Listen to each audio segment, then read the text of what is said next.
Some have different theories of who is considered an athlete. Some believe that football players, basketball players, baseball players, etc. are the only athletes. Then there's the ongoing debate of whether NASCAR drivers are true athletes. The answer is yes. In fact, these drivers go through more in one race than most athletes go through in several games. Based on the definition from Merriam-Webster online, an athlete is a person who is trained or skilled in exercise, sports, or games requiring physical strength, agility, or stamina. On this fact, NASCAR drivers are in fact athletes. Some of you may or may not believe this and may never will, but I'm here to give you a look on how drivers are athletes and by their skill, strength, and stamina. These athletes have to go through a great deal to drive their stock cars. First, they have to use their strength and skill. For starters, they do not drive ordinary cars. Their stock cars can weigh up to 3,400 pounds, according to Steve McCormick from What is a NASCAR Sprint Cup Race Car. They are constantly grasping at the wheel, turning it left with all their strength, and sometimes even right at the 2 road courses. They during the race are either having their foot almost standing on the gas pedal at a track like Talladega, which is a 2.66 mile track, or braking every couple seconds at a track like Martinsville Speedway, which is 0.526 miles. While driving, they sometimes have to fight a tight or loose race car. Loose meaning that when turning the corners, sometimes the back ends of the car want to drive up the track and try to hit the wall, or fishtail, according to jski.com, most likely causing them to wreck. Tight meaning that it's very difficult to turn or drive in general. Also from jski.com, it occurs when the car's front tires stop gripping and start sliding up the racetrack as it heads into or out of the corners, forcing the driver to stay off the gas pedal until it starts to grip again. This means that every second they have to be in complete control of the 3,400 pound machine. Each track is unique, requiring different skills. The tracks can range from the 2.5 mile 3-turn track at Pocono with a banking of 6, 8, and 14 degrees in the corners to the 31-degree bankings in all 4 corners at the Tri-Oval at Daytona, or even at the Infineon Raceway, a road course track which has 11 turns, both left and right.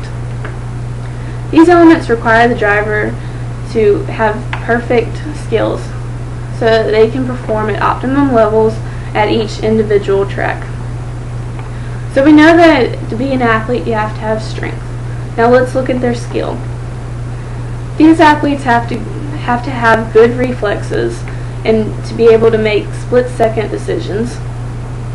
These skills can help him avoid hitting the wall or hitting someone at 180 miles per hour. They have to know how to use their skills and to how to handle these situations. All these are examples that are required to be in top physical condition. Some go through the extent of having top quality gyms inside their homes or inside their race headquarters that they can train with their crew. Some even have personal trainers that give them vigorous training programs. Now that we know that these athletes need strength and skill, let's look at their stamina. These drivers also require a great deal of stamina. Stamina, according to yourdictionary.com, is the resistance to fatigue, illness, hardship, etc., or endurance. The drivers or athletes endure massive G-forces that beat against their bodies.